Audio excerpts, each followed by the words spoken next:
the statewide training for the 2021 updated nutrition referral assessment form for home delivered meals.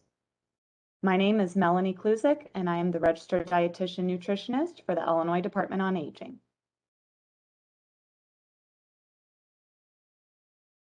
So these are the primary objectives of today's training: to inform care coordination units, managed care organizations, area agencies on aging, and home-delivered meal providers of the standardized nutrition referral and assessment form for home-delivered meals that will be used and implemented statewide. To establish a consistent process for clients to be prioritized, assessed, and reassessed for home-delivered meals, and to increase the number of referrals for home-delivered meals while connecting older Illinoisans to additional nutrition services that they may benefit from.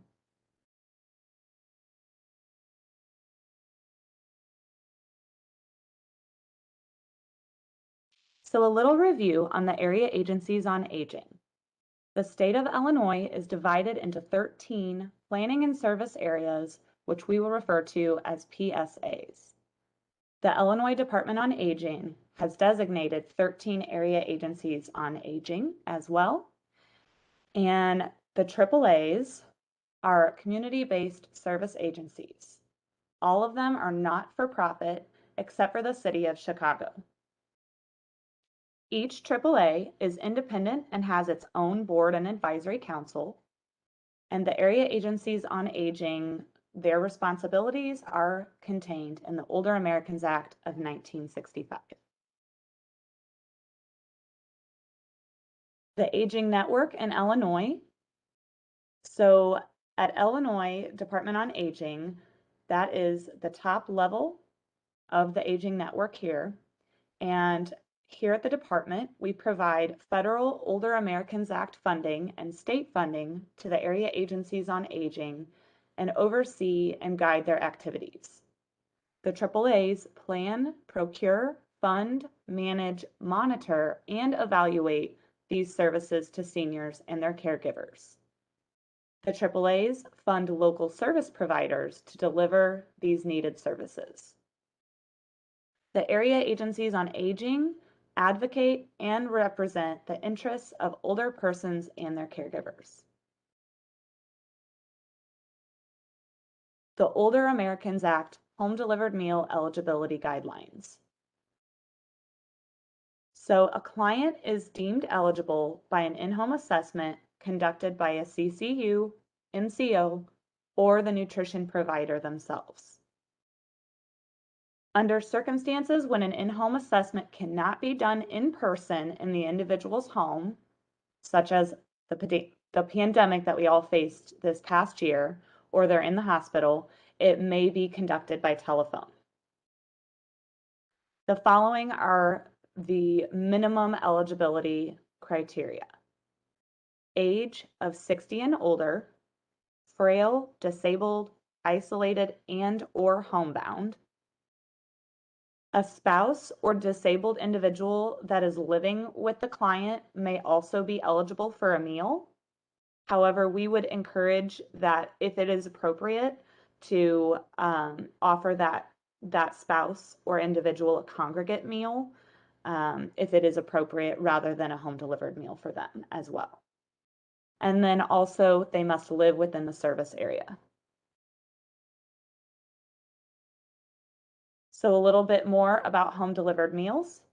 So often referred to as Title III C2. These meals include the following. So a daily meal delivery, while there are some exceptions. Meals can be either hot, cold, frozen, or a combination, and or possibly shelf stable for emergencies such as weather-related conditions or, again, a pandemic that would restrict the provider's ability to provide that daily meal service to the client. Meals have to comply with the most recent dietary guidelines for Americans and dietary reference intakes. Those were just updated in 2020, and those guidelines are updated every 5 years. So the next set will be in 2025. In addition, home delivered meals also provide a wellness check for older Illinoisans, and all program participants are given the opportunity to make a voluntary contribution towards the meal, but it is not required to receive the service.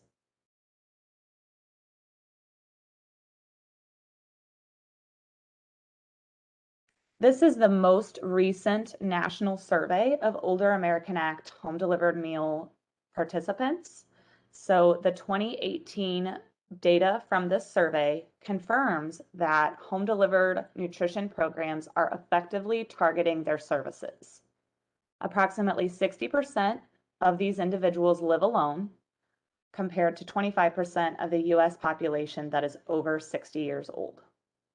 66% indicate that this home delivered meal provides roughly 1/2 or more of their total food for the day, which is very significant.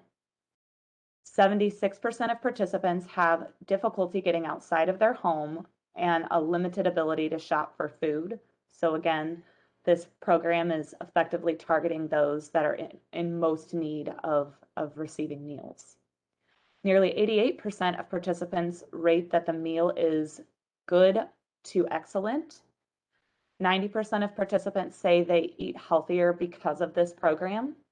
And 90% of participants report the program did help them to live independently and remain in their home in the community.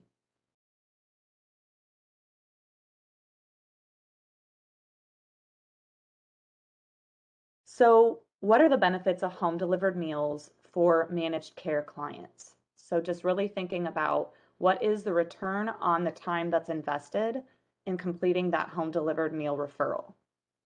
So, a 2017 Meals on Wheels America fact sheet found nationally 1 in 6 seniors struggle with hunger. 81% of seniors reported these meals improved their health. Home delivered meal clients reported fewer falls, which saved approximately $31 billion each year. 92% of seniors report home delivered meals enable them to remain in their own home. Home delivered meals can be provided for 1 year for about the same cost as 1 day in the hospital. 90% of seniors report home delivered meals make them feel safe and secure. Food insecurity is associated with high healthcare expenditures, but the effectiveness of food insecurity interventions on healthcare costs have not been fully quantified.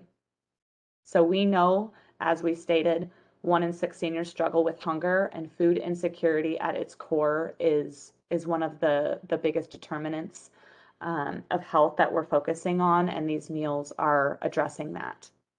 Participation in home delivered meal programs has been associated with lower medical spending.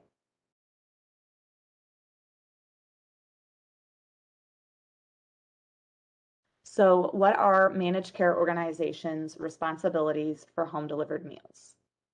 MCOs do not have to pay for non-waiver services. MCOs must determine the need and eligibility for home delivered meals by completing the standardized nutrition referral/assessment form for home delivered meals and send it directly to the appropriate agency as directed by the Area Agency on Aging. So, to summarize, managed care organizations are responsible for completing the home delivered meal referral/assessment form. Older adults can receive home delivered meals along with other non-waiver services without actually being a waiver client. And the determination of need, also referred to as the DON, is not required if the client just needs home delivered meals. The area agencies on aging have updated their websites to include home delivered meal provider lists with a designated email for home delivered meal referrals. The MCO should inform the client of the suggested donation or the voluntary donation for home delivered meals rather than referring to them as free. As I stated previously on the slide before, that a voluntary donation is not required to receive the meal, but they should be informed and offered the opportunity to provide that donation, which helps support the home delivered meal program. At a minimum, clients must be reassessed for home-delivered meals on an annual basis or sooner if they are screened at high nutritional risk on the home-delivered meal referral and assessment form. Care coordination unit responsibilities for home-delivered meals include, and just to point out this distinction, this is for clients not enrolled in a managed care organization. For most planning and service areas, the CCUs should be conducting the nutrition referral/assessment form for home-delivered meals. However, I want to point out that in some areas, it's the home-delivered meal nutrition services provider themselves that are determining eligibility and conducting the nutrition referral/assessment form. The CCU also should inform the client of the suggested or voluntary donation. Again, would like to just restate that these meals are not free, and our meal programs for the home delivered meal program are quite reliant on that funding as a source coming from the voluntary donation. So we definitely want to make sure that we're offering that up to the client. At a minimum, clients must be reassessed for home-delivered meals on an annual basis or sooner if they are screened at high nutritional risk. And care coordination units will not determine eligibility for home-delivered meals for anyone in managed care. Your agency will let you know who conducts the nutrition referral/assessment form. The next few slides are screenshots of the updated nutrition referral/assessment form for home delivered meals. It is 3 pages, and as you can see, we will go step by step through each one of these categories on the next several slides.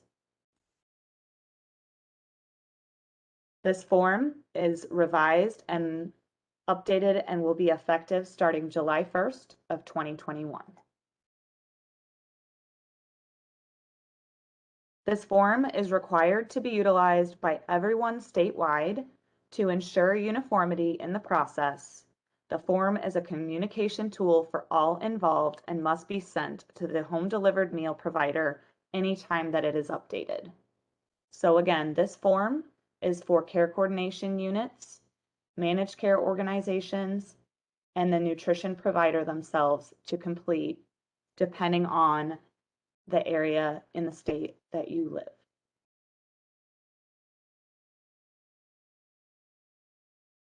This next page is a screenshot of the instructions for completing the nutrition referral and assessment form for home delivered meals.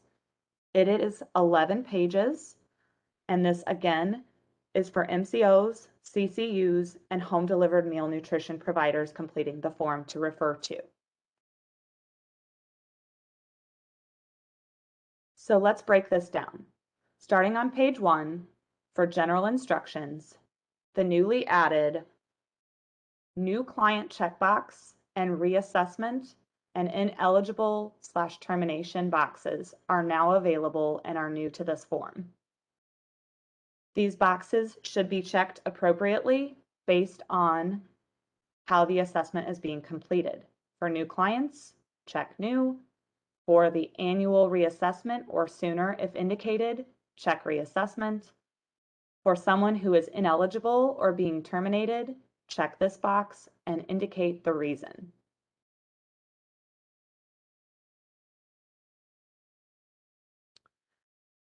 The next part of page 1 of the updated form is asking for referral source. This is also new. We have added care coordination unit along with a space to provide your organization's name, as well as managed care organization and a space to provide your organization name as well. Area agency on aging and nutrition provider are also boxes to check. In this section of the form, you will check the appropriate box and include the name of your organization if you are a CCU or MCO.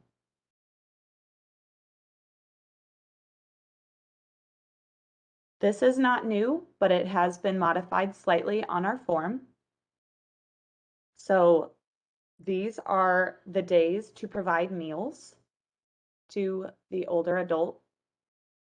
Check all the boxes that apply if they're to receive anywhere from 1 to 4 days of meals for Monday, Tuesday, Wednesday, Thursday, and Friday. If they are to receive all 5 days of the week, check all Monday through Friday. If they are to receive weekend meals, check this box. If they are to receive second meals, check this box.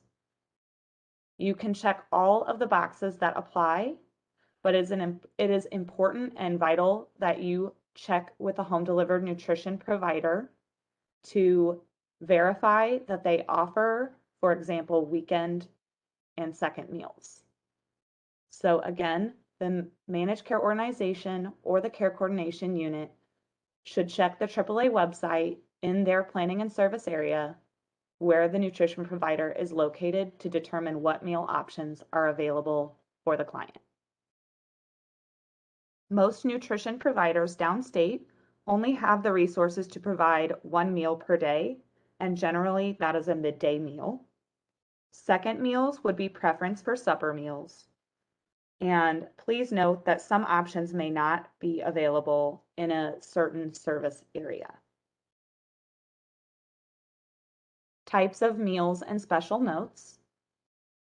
The following boxes have remained the same: hot, cold, frozen. And there is also a place to provide special notes. This is optional and does not have to be completed if there is nothing to add.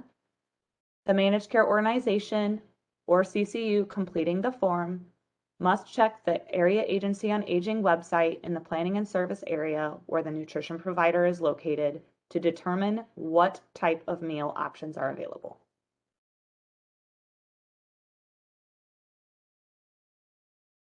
The next part of the top of page 1 is the priority level. And so we're going to break down what each priority level entails, but the screening is actually on page 3.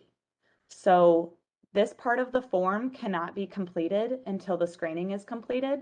So we're going to go through what determines high, intermediate, or low, and we'll circle back once we get to that part of the form. So for a person to be prioritized as high status, using the priority level screening questions on page 3, this option should be chosen or handwritten if it's on the printed form, should be circled. If the individual answers no to question 1A, which is if you had groceries available, would you be able to use them to prepare hot meals? And answers no to question 1B, do you have reliable help with meal preparation? This individual should be provided home delivered meals as soon as possible, but no later than 2 business days. Depending on the nutrition provider and of course whether or not they have a waiting list, some providers may be able to provide it within 24 hours. Please note that the priority level screening on the updated form is from a validated screening tool, and the source is listed at the bottom of the next several slides.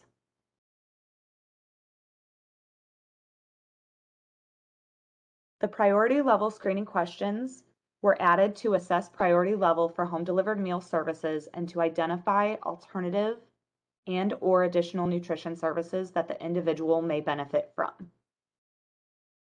This next slide is for intermediate status, so a step down from high. Using the same priority level screening questions on page 3, this option should be chosen if the individual scores 2 to 6 points for questions 2A through 2F and answers yes or no to question 3, which is, are you able to get groceries into your home when you need them?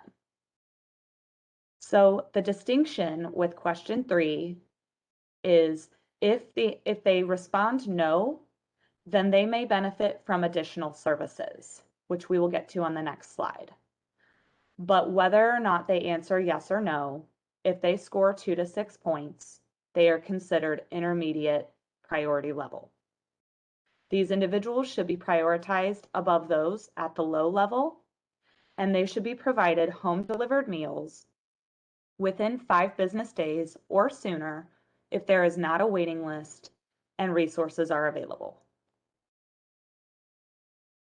Again, I just want to state that for those that score at an intermediate priority level, based on the screening questions on page 3, which is 2 to 6 points, the individual should be made aware of grocery shopping services, food delivery, and potentially additional nutrition services along with home-delivered meals, such as the Supplemental Nutrition Assistance Program, or referred to as SNAP, the Emergency Food Assistance Program, the Commodity Supplemental Food Program, among other programs that are available.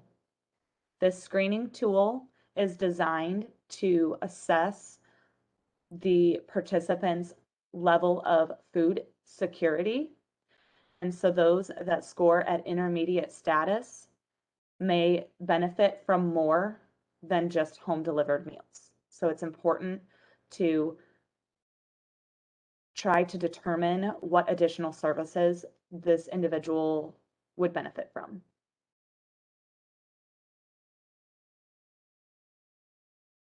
The next slide covers those that score at low priority level using the same screening questions on page 3.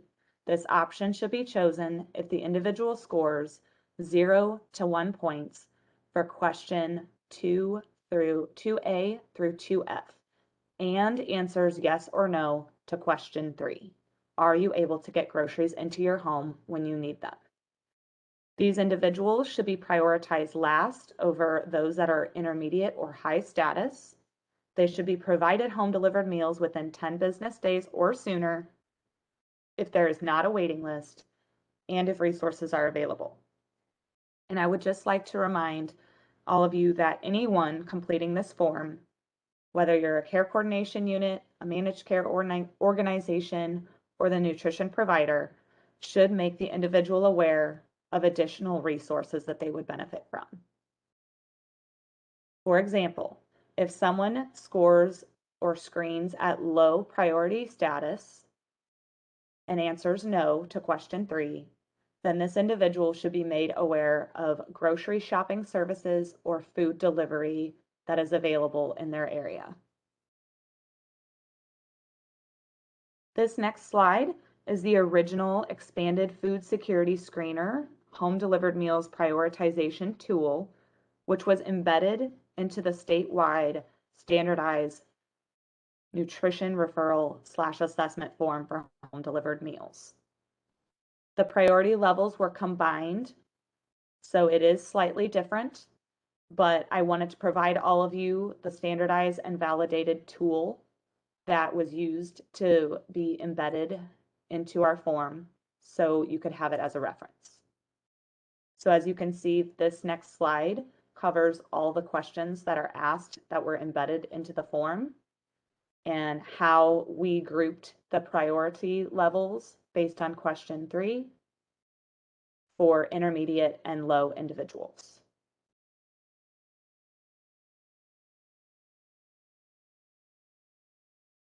Duration of meals and special diet needs. For duration of meals, you should check only one box. Short term for those that are recovering from surgery or their caregiver is unavailable or they were recently hospitalized and will only need meals for a short term post-hospitalization. Long term should be checked for those that need home delivered meals for a longer period of time, for example, a year. And then a reevaluation date should also be provided as well. The reevaluation date can be no later than 1 year from the referral. Given the specific needs or circumstances of the older adult, you may want to put in a sooner date than that one year mark. The organization completing the form is responsible for the reevaluation. So unless the individual status changes, it should be the MCO that completed the original form, or the CCU that completed the original form, or the nutrition provider that's doing the reassessment. If the individual status changes, such as from MCO to a CCU or CCU to the MCO, then that person would be completing the reevaluation or reassessment. For special diet needs, excuse me, check the following boxes.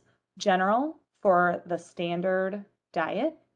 If the individual states they need a diabetic or diabetes-friendly diet, check this box.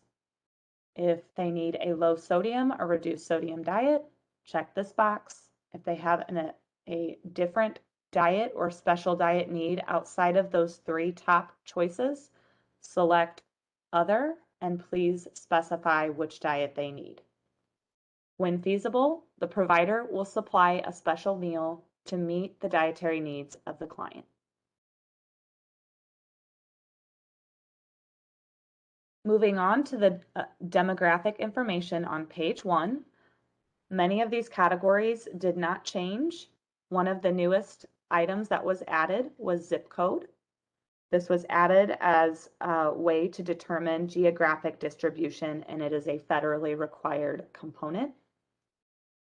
Emergency contact information assists the home delivered meal provider in the event that the individual cannot be contacted. So it's very important to provide at least one emergency contact name and their relationship to the client, as well as their daytime or cell phone number to be reached at. Ethnicity and race was broken out separately to provide a distinction and clarity to reduce the risk of missing this federally required data. So as you can see, ethnicity, Hispanic or Latino, one of those must be checked. And then for race, you will check all that apply now, which I believe has also changed from the previous form. An additional category or checkbox that is new to this form is for selecting what is the client's gender. To check only one, male, female, or other. Other was the newly added federally required data element to this category. An additional item that was added to the form asks, are you a veteran? This question is new and was added for the purpose of additional funding sources and programs for veterans that nutrition providers would like to be able to provide. Marital status. The following category has not changed under marital status. Type of housing, home, apartment. If there's an apartment number, please provide it on the line in the space provided on the form. And then if there is a different type of housing aside from a home or an apartment, please check other and specify the type of housing. This helps for home delivered meal delivery staff when delivering the meals to determine what type of home they're bringing those meals to, or what type of housing. If the individual lives in subsidized housing, check yes or no. The next item on the form asks about poverty status and monthly income. You should check yes if they are below poverty, or no if they are not, and to provide some assistance in the client understanding what level is determined poverty for them based on household size. We have provided a updated 2021 federal poverty guideline sheet, as you can see in the picture to the right. The sheet will be provided annually as it is updated, which is typically in January or February. It was a little bit later this year due to the pandemic. But the nice thing about having this form as a reference is that the assessor can point to the level based on the number of persons in the family or household. This is not just for home delivered meal clients, but for congregate clients as well. Oftentimes this question can feel a little bit intrusive, and so asking the client what their monthly income is, they would be able to look at this form monthly or annually and determine, if they meet that guideline based on how many people live in their household. So it's just a nice reference point for them to be able to confirm yes or no. Limited English speaking, this is not changed. Check yes or no. If yes, please provide the primary language spoken. The next section is the nutrition risk screen, which is federally required questions from the validated Determine Your Nutritional Health Screening tool. The choices yes or no must be selected on the fillable PDF, or the points must be circled on the print version based on the client's response to the 10 questions. Points are automatically entered when choosing yes or no on the fillable PDF, and the total will automatically calculate as well. If you are completing it on the printed version, you will need to total the amount of yes and points on the form. 6 or more points suggest high nutritional risk. For care coordination units, this will populate from the nutritional screening section of the participant forms manager and vice versa. Regardless of risk level, whether they are assigned low, intermediate, or high nutritional risk, which is different from the priority screening we were just talking about earlier, nutrition providers are expected to give the client a nutritional risk and your health brochure, which we're going to show you on the next couple of slides.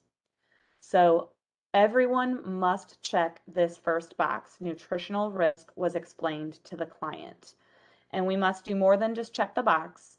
CCUs, MCOs, and nutrition providers must provide to the client the reason, why we're asking these questions to begin with. It's more than just because it's federally required. We're asking the questions because we are wanting to make sure that we are meeting their needs and providing them all the services that they would benefit from to maximize their nutrition so that they can remain in their homes happy and healthy and keep them out of long-term care facilities and or the hospital as long as possible.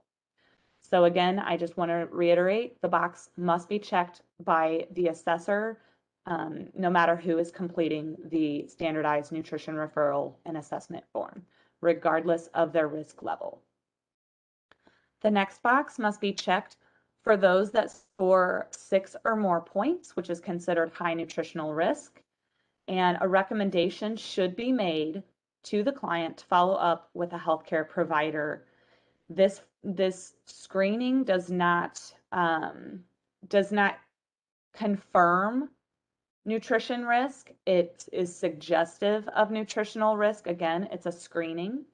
However, because of that, the reason that it is a validated tool, it's highly likely that if they scored 6 or more and answered the questions honestly, that they are likely at nutritional risk. Therefore, they would benefit from meeting with or following up with a healthcare provider, and even bringing a copy of the form if they ask for it, or the nutritional risk and your health brochure that the nutrition provider is going to provide everyone regardless of risk.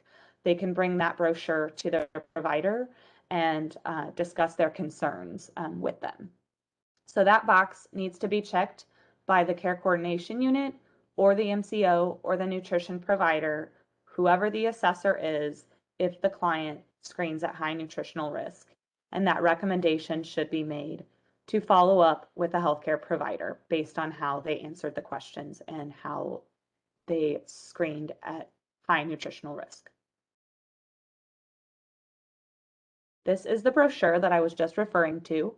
So all nutrition providers, home delivered and congregate, are to provide this brochure to all new clients and at a minimum on an annual basis when they are reassessed, because as we know, their nutrition risk level can change over time. Someone that was low risk can become considered high nutritional risk based on how these questions are answered and how their home situation has changed. And so as you can see, the inside of the brochure, it has the same exact questions. So if they scored 6, the nutrition provider should indicate on this brochure or remind them of this or ask them to complete it again on their own and reiterate what the CCU or MCO, if they were the assessors or completing the form, to bring attention to it and to provide education that the meal is just one piece and there may be other services or other nutritional needs that their physician or registered dietitian may be able to help assist them with. So again, care coordination units and MCOs do not provide this brochure, but you're required as an MCO and CCU to check that box if they scored high nutritional risk and explain to them what their risk was and that they would benefit from meeting with a healthcare provider. The nutrition provider's responsibility is to provide this brochure upon starting their home delivered meals. This is the validated Determine Your Nutritional Health Screening tool. So this is the actual tool that's federally required, that was embedded in the form, and it was on the previous form as well. So these are all questions that are already on the form. We just took the tool and it was embedded on the previous one and is on the new form as well. With page 2, we're moving on.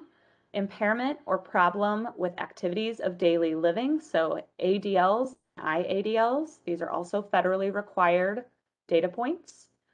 So the following are the breakdown and how they respond to each of the ADL or IADL categories. 0 points is assigned for the client that responds no, that they do not need assistance. For any of the following categories on the next slides.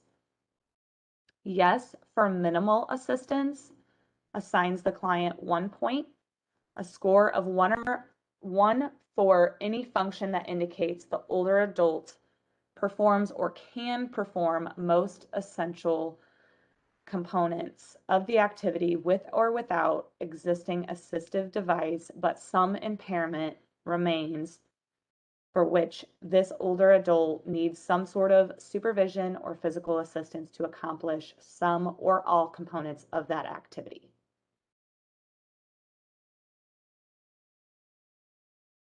And I just want to state that for CCUs, these will populate from the DAWN in Participant Forms Manager as they currently have been doing.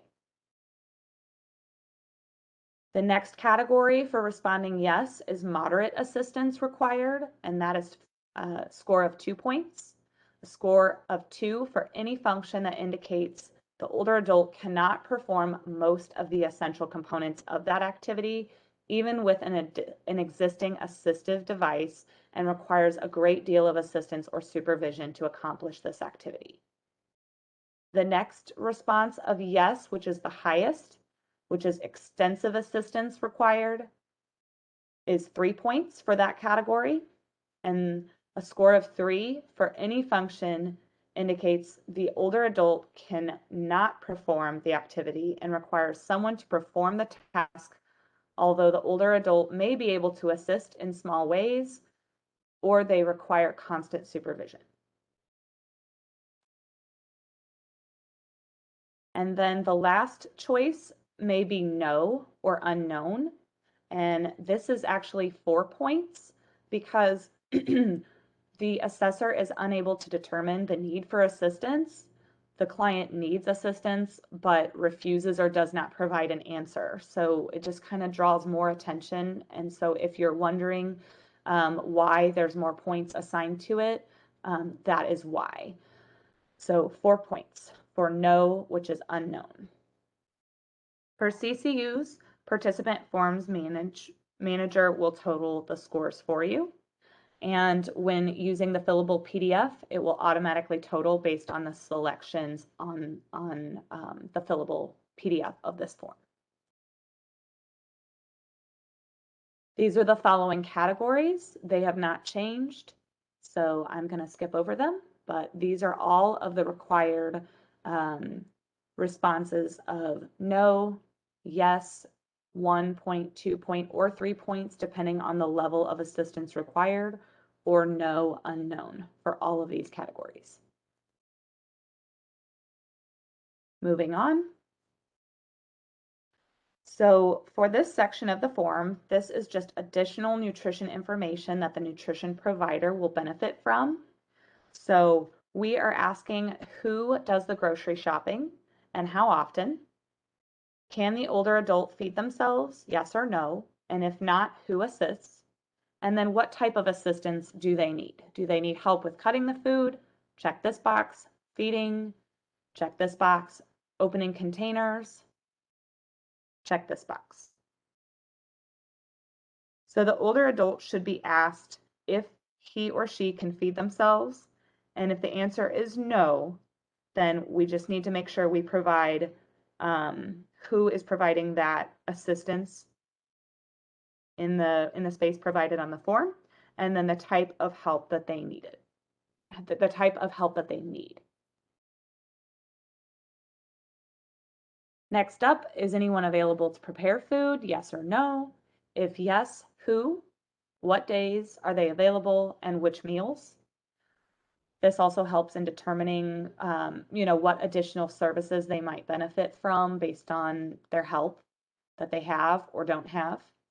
Does the older adult have difficulty chewing or poor dental health?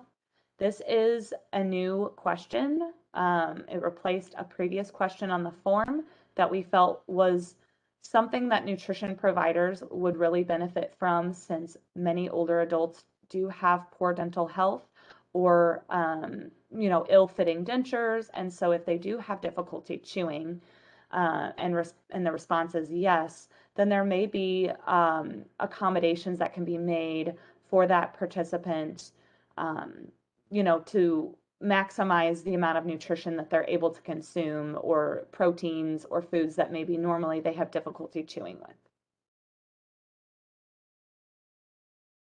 Additional nutrition information continued. Check all that apply in response to the older adults' kitchen facilities and the equipment that they have available. Sometimes freezer space is an issue. So if, they don't have enough freezer space and it's frozen home delivered meals, they might not, want to go that route. It might not be appropriate for them. Microwave stove, do they have kitchen privileges? What do they have in their kitchen? What facilities do they have? The next question is the older adult able to use these appliances unsupervised? So again, we want to check all that apply. Older adults food source for the weekends. It's important to know, Monday through Friday, they're receiving these meals, but what do they do on the weekends? Again, they may benefit from a weekend meal or an additional resource or nutrition services program that they aren't already enrolled in. So asking these questions can be really helpful. Dietary restrictions, asking if the older adult has any, and then providing what they have restrictions to in the blank. And then this food allergy question is not new, but it has slightly changed a bit from an open-ended fill in the blank to a yes or no. And if the client responds yes to their food allergy, then they should specify what they have a food allergy to. It may be one thing, it may be multiple, but we want to make sure we're asking the question and asking them to specify so that we have it available. And please note, it is the client's responsibility to review the nutrition provider's weekly menu and bring any allergy concerns to the attention of the nutrition provider. When feasible, the provider will supply a special meal to meet the dietary needs of the client. So I just want to expand on this a little more and just state that, again, if someone checks yes, we need to be indicating what foods they're allergic to. But to take it a step further, once this form gets into the nutrition provider's hands, all initial home delivered meal clients will receive a food allergy and special diet notification when they receive their first delivery of home delivered meals, regardless of how they answer that question. So what I'm saying is, if someone doesn't have food allergies, we are still asking our nutrition providers to provide this handout and this special diet and food allergy notification so that they're made aware of the top food allergens and as far as, risks involved in cross-contamination or cross-contact. And I will show you that on the next slide coming up. And additional questions: are you currently receiving food assistance benefits? Yes or no? And reason and eligibility for home delivered meals. You want to check all that apply: homebound, permanently disabled, temporarily disabled, respite for the caregiver, meal for a spouse or disabled adult in the home, other, and then please specify. If you recall on previous slides towards the beginning of the training, the eligibility requirements and criteria for home delivered meals. So this again is just firming up. Oftentimes that eligibility and reason has already been determined, but now we're making sure that it's documented. So we want to check all that apply for this question under additional nutrition information. The case manager or assessor, so again, CCU, MCO, or nutrition provider that's completing the form, should indicate all reasons that the older adult needs home delivered meals, and then provide further detail if it is other that's being selected.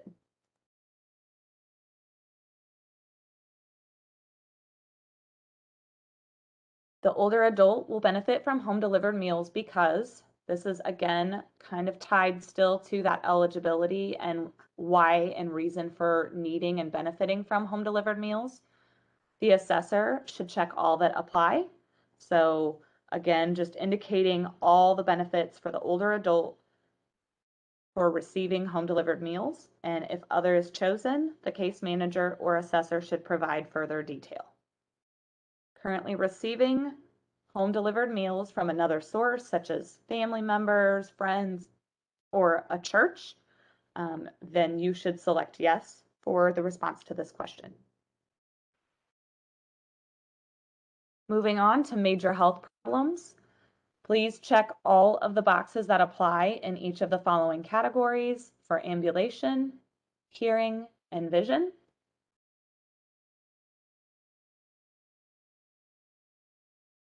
The determination of need, or the DON score, should be provided in this box if it is known. Again, if you are a nutrition provider completing the form, then you would not need to know or need to fill out the DON score.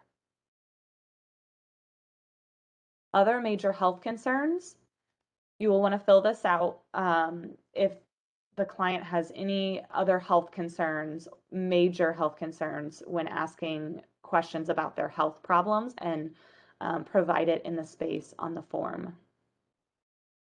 whether you're using the fillable or the print. All right, we are at page 3, which starts off with the priority level screening questions. So if you remember on page 1, we talked about at the very top, there was the on the fillable PDF, there's a drop down to select priority level, high, intermediate, or low. And then on the print version, choosing the one that applies based on the screening questions. So on page 3, at the top, this is the embedded validated priority level screening tool on the form. And so these questions must be asked before you can select the priority level at the top of page 1. So This is just a screenshot of page 3 at the very top. I'm not going to read through all the questions, but as we stated, these questions kind of go in order. So if the person answers yes to 1A, then you bypass 1B because we know that they're able to prepare hot meals. So the issue of can they cook or can they prepare is not of concern if they answer yes. So you go right on to 2A through 2F. If the person answers no to question 1A, which that's concerning that they aren't able to prepare hot meals. So then we move on to 1B and ask them, do you have reliable help with meal preparation? If they say yes, then that concern there of who is helping them to prepare that hot meal if they're unable to prepare it on their own unsupervised is not there if they respond yes. So then you proceed on to questions 2A through 2F. If the individual answers no, that they don't have reliable help with meal preparation, then you're done. You will check that box if you are using the print version. If you're using the fillable PDF, you'll check that box and it will blank out 2A through 2F. You don't need to go any further. So you'll stop and you will go all the way back to page 1 at the top and choosing the drop down on the fillable or on the print version, selecting high for that person that responded no to both questions 1B, 1A and 1B. So again, if they answered yes to 1B, then they would proceed on to 2A through 2F. And the points will automatically calculate in the gray field at the bottom where it says total points on the fillable PDF. If you're using the print version, you will need to circle and add up the total on your own. And then the third question is really asking not can you cook, because we've already asked that at the top, and we've asked some very specific questions about affordability or food insecurity. Financially, can we afford enough food to be healthy and not be at nutritional risk? Question 3 is asking, are you able to even get the groceries into your home? So maybe you can cook and maybe you have help, but the logistics of actually getting groceries into your home, let me backtrack. Maybe you're able to cook, but maybe you don't necessarily have, you know, enough money to purchase those foods when you're responding to 2A through 2F. And then you're also not able to get groceries into your home, then that does increase the amount of services that the participant might need and might benefit from. So you may ask, what's the difference between, if the person scores 2 to 6 points and they are considered intermediate, but they answer yes or no to question 3, they're still intermediate. That's true. But both of those individuals may benefit from additional nutrition services such as SNAP or the Emergency Food Assistance Program or one of many others out there in addition to home delivered meals. But if they answer yes to being able to get groceries into their home, then they may not need, grocery delivery services or something to that effect. But if they answer no and their immediate priority, then they may also benefit from having like food delivery or grocery delivery. So there is a distinction with how question 3 is answered. If they are considered low priority and they respond no to question 3, then again, getting those groceries into their home is an issue, and so they may also benefit from grocery shopping services or food delivery. And again, they may or may not benefit from home delivered meals if they're able to, again, if they respond 0 and they have responded to all these questions and they're low priority and they didn't even have 1 point, then they actually might benefit from a different program. So again, it's up to the assessor and how we're asking all these questions and how the client is responding to understand what services they would benefit from most. If meals are available and there's not a waiting list and resources are available and they would benefit from the meal, uh, then then they should be prioritized in the way that they answer the questions and receive those services.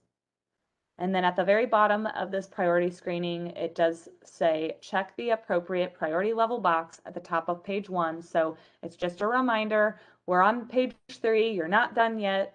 So I would highly encourage you to stop once you have completed the priority level screening, go back to page 1 and select that priority level that corresponds with their answer so that it's not forgotten before even moving on to the rest of the form.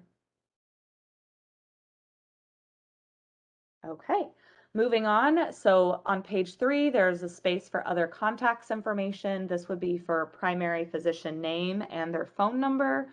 This is helpful, again, for the name of the doctor or physician that the older adult would like to be contacted in the event of an emergency or other circumstance in which they need to be reached. All right. And these additional sections were added as well. This is new to the form. So you will notice that this section says for home delivered meal providers. So this is specific to the nutrition providers themselves, not for the CCU or the MCO to be completing. So this top box referred client to community care program for additional home and community-based services. This box will be checked by the home delivered meal nutrition provider if after asking them all of these questions throughout the form, they've determined that this client would benefit from additional services outside of home delivered meals. The next checkbox absolutely must be checked by the nutrition provider upon receiving this nutrition assessment and referral form for home delivered meals by the CCU, MCO, or if they're completing it themselves. This box has to be checked no matter what by all home delivered meal nutrition providers. And this is sort of an action step confirming that they are providing this food allergy and special diets notification handout to all home delivered meal participants upon receiving that first set of meals, regardless of if they have a food allergy or not. This is to protect all parties involved, the older adult receiving the meals, the nutrition provider, the department, all of us, to make sure that we are very clear and communicating that all providers have kind of a different availability of what they are able to meet in the way of food allergies or special diets. There's, no cookie cutter answer here. And so I just want to stress the importance that this box is checked by all nutrition providers. And it is not the responsibility of the CCU or the MCO to check these boxes in this section. All right, as you can see, this is a screenshot of the form that we were just speaking of, the food allergy and special diets notification. This form or handout more so should be provided to all home delivered meal participants, and it basically just breaks down what are major food allergens, the top 8. There are, of course, many food allergies out there outside of these top 8, but these are the most common food allergens that individuals have. And so it just talks about cross contact and keeping in mind that in most cases, if someone has, for example, a milk allergy and an egg allergy and a wheat allergy, and these have all been, confirmed by a food allergist or a physician, it is likely not safe to serve the nutrition program's regular meals to a person that has that physician documented life-threatening food allergy due to the risk involved of unknown ingredients and cross contact. it would be very difficult, and also the availability of options would be very limited on what that person would be able to receive. It's not to say that providers cannot accommodate. And so again, it's, the client's responsibility to review the weekly menu. And let me just back up and say, to make everyone aware, the assessor aware of a food allergy or allergies that they have right from the get-go when completing this form, but then also after that step, once receiving meals or right before receiving meals, it is the client's responsibility to review that weekly menu and then bring those allergy concerns to the attention of the nutrition provider, so that if it is feasible, the provider will supply that special meal to meet the dietary needs of the client with special diet needs or having a food allergy.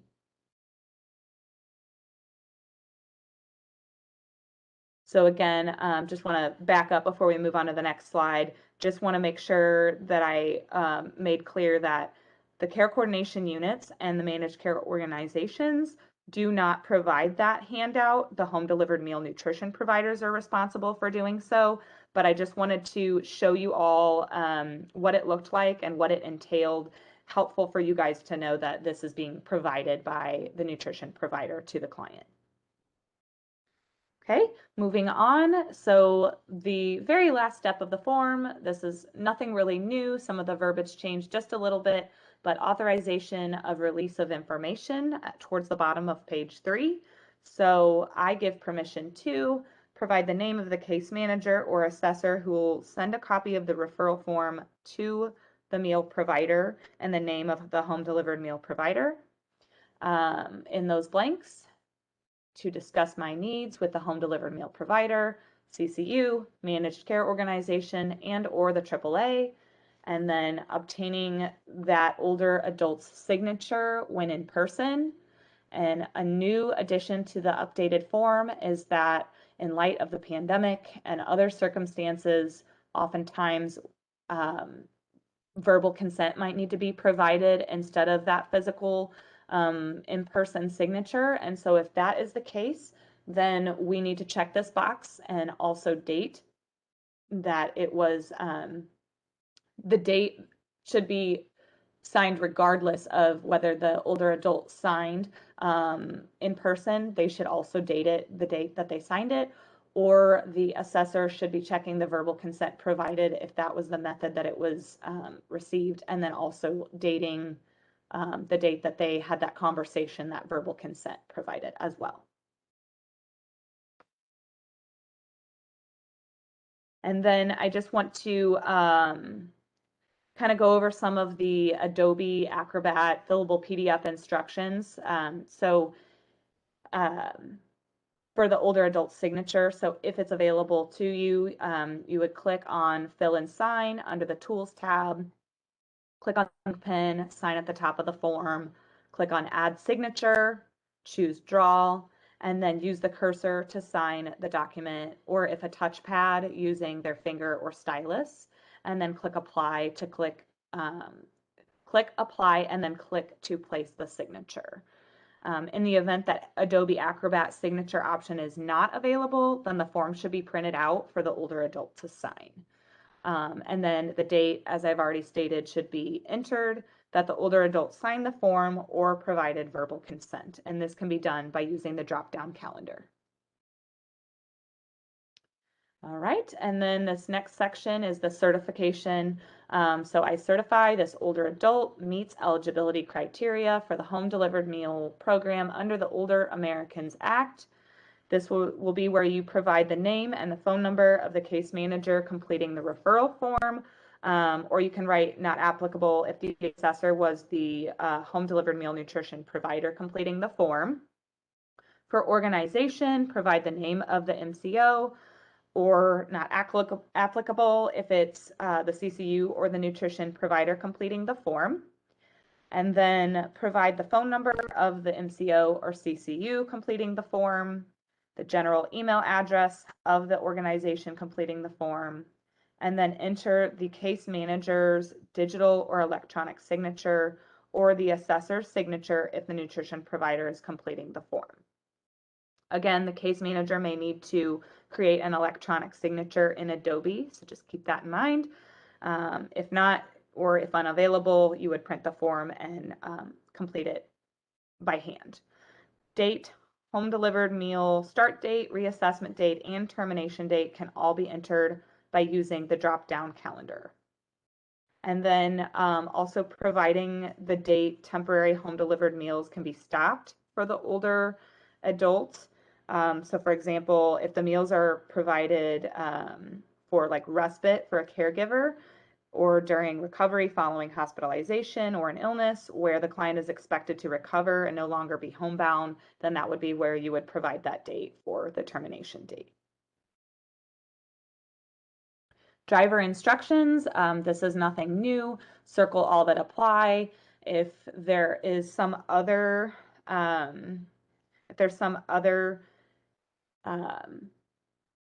like instruction that needs to be provided, then it should be indicated under other, such as, no handrails or steep steps, something that, the delivery staff would need to know or would benefit from. Please circle other and provide that detail. And then this section is just for referring agencies. So this is new to the form as well, the very bottom of page 3, where it asks for the name of referring agency.